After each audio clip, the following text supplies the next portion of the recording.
WHO sudah jadi CHO ya sekarang. Demikian diskusi singkat saya dengan sahabat saya via Zoom dari tempat tinggalnya di Ubud, Bali. Dia seorang yang sudah bebas hidupnya, memilih tinggal di Bali, warga negara Australia sih sebenarnya. Dan saya yakin sebentar lagi dia jadi warga negara Indonesia. Dia suka banget Bali. Iya betul, World Health Organization sudah jadi China Health Organization. Itulah celetukan dari sahabat saya, seorang doktor ilmu ekonomi asal Australia tersebut. Dia penggemar Steve Bannon, di mana saya berseberangan dengan Steve Bannon. Steve Bannon adalah penasihat politik Trump, pro nuklir, tidak setuju dengan climate change. Baginya, climate change itu adalah rekayasa kaum seperti saya yang anti fossil oil, anti batu bara, pro baterai. Mungkin mentang-mentang saya punya pabrik lithium walaupun masih kecil. Sebagai pendukung Bannon, dia anti WHO yang sekarang lagi main mata dan main kaki dengan Partai Demokrat dan Cina. Dalam interview di acara terkenal Larry King Show minggu lalu yang saya tonton di Russian Today, berdasar data intelijen, Cina memanipulasi data tentang COVID-19. Manipulasi ini sejak day one. Karena ketidakjujuran data inilah seluruh dunia terkecoh yang menjadikan banyak negara tidak come up dengan kebijakan yang benar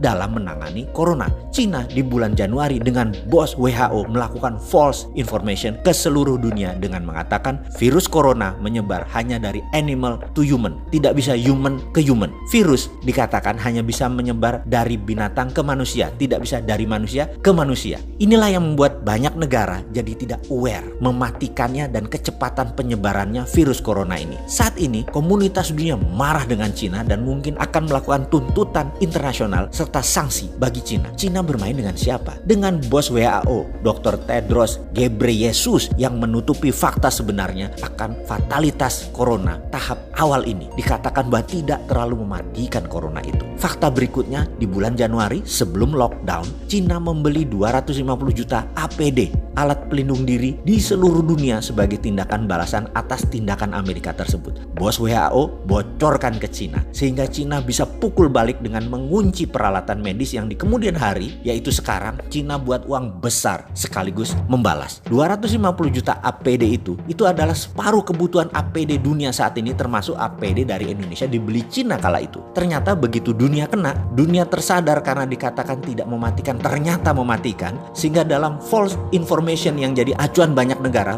yang melonggarkan pertahanan pandemiknya termasuk Indonesia. Ternyata begitu kita menyadari laporan dari berbagai negara selain negara maju yang sistem kesehatannya baik, tingkat kematiannya 4%-an, apalagi sistem kesehatan tidak baik bisa 9% seperti Indonesia. Dunia panik, termasuk Indonesia yang agak telat sadar dan baru ngeh bahwa ternyata corona 9% tingkat kematiannya di Indonesia. Akhirnya dunia beli balik APD tersebut dengan harga 10 kali lebih mahal. Nggak heran APD dari Cina itu buatan Indonesia kan, yang kayak kemarin itu Pak Ganjar melihat datanya. Indonesia pun jadi korban kong kali kong WHO dengan Cina. Strategi oknum WHO dan Cina ini sudah jadi perbincangan internasional. Dunia sekali lagi marah. Itu pun Indonesia masih ada aja pejabat yang membela Cina loh, dan masih nggak sadar bahwa bahaya corona. Bayangkan rencana jahat mereka kemudian itu, yaitu geng demokratnya Joe Biden, CS, Clinton Foundation, big pharmaceutical company dengan WHO akan menjual vaksin ke 7 miliar manusia dengan cepatnya terpapar kalau dunia melonggarkan pandemik. Ini big business dan ini menjadi senjata untuk menjatuhkan Trump. Ini membuat Trump marah luar biasa karena kecele dimainkan di dalam dan di luar negeri. Dia tuntut WHO, dia hentikan sumbangan Amerika ke WHO dan bahkan akan keluar dari WHO. Rencana besar akan memvaksin 7 miliar manusia di dunia ini menjadi serangan terbuka oleh Trump. Pasti dia gagalkan rencana koalisi besar Cina, Partai Demokrat, dan WHO ini. Jujur, bagi saya ini bedil sudah dikokang semua. Ini bisa military war. Mengingat sejarah sebentar ya. Kita tahu, zamannya Obama, Cina itu mitra strategis. Baru zamannya Trump, diperangi Cina itu. Ini info agar semua sahabat paham betapa cairnya dan dinamisnya geopolitik dunia itu. Apa yang dilakukan Trump? Trump tekan India untuk memberikan obat ke Amerika segera. India memproduksi obat corona dipaksa diberikan ke Amerika saat ini juga. Ingat, saya pernah katakan jauh-jauh hari setelah Cina, Amerika melirik India. Tadinya Indonesia ya, karena Indonesia nggak paham, jadi melirik India. Amerika bangun India persis seperti dukungan Amerika di tahun 2000-an, di mana 30% pabrik Amerika dipindahkan ke Cina. Sekali lagi, saya ingatkan, obat vaksin corona India nanti rajanya. Sahabat, data ini valid dan ada di mana-mana. Terbuka kok data ini, cek aja. Steve Bannon yang terang-terangan membuka aib WHO ini. Ceklah marahnya Trump dengan dunia farmasi Amerika yang ternyata main dua kaki dukung dan angkat Trump di awal, lalu dibanting kemudian mereka pindah ke Partai Demokrat. Anthony Fauci, Director of National Institute of Allergy and Infection Disease, sebagai orang Trump di dalam penyelesaian Coronavirus Task Force, adalah orang yang bermain di 6 presiden Amerika, adalah juga orang di balik SARS dan AIDS dengan ciptaannya di Perancis. Ini salah satu yang memulai skenario biological warfare ini sejak awal dari pihak Amerika. Sekarang di COVID-19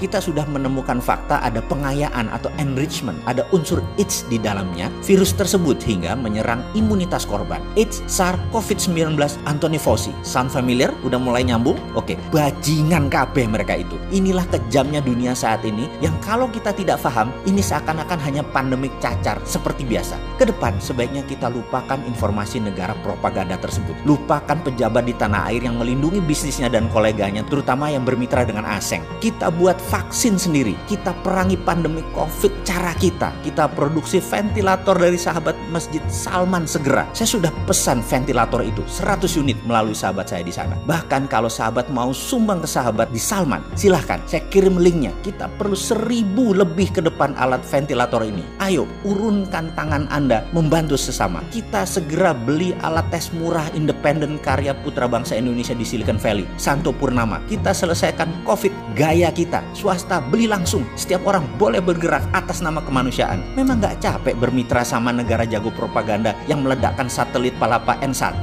dan banyak lagi alat abal-abal seperti termometer. Bodong lah juga informasi yang dimanufaktur. Cina itu memang memanufaktur apa aja. Cina itu memanufaktur semuanya, termasuk data dimanufaktur sama mereka.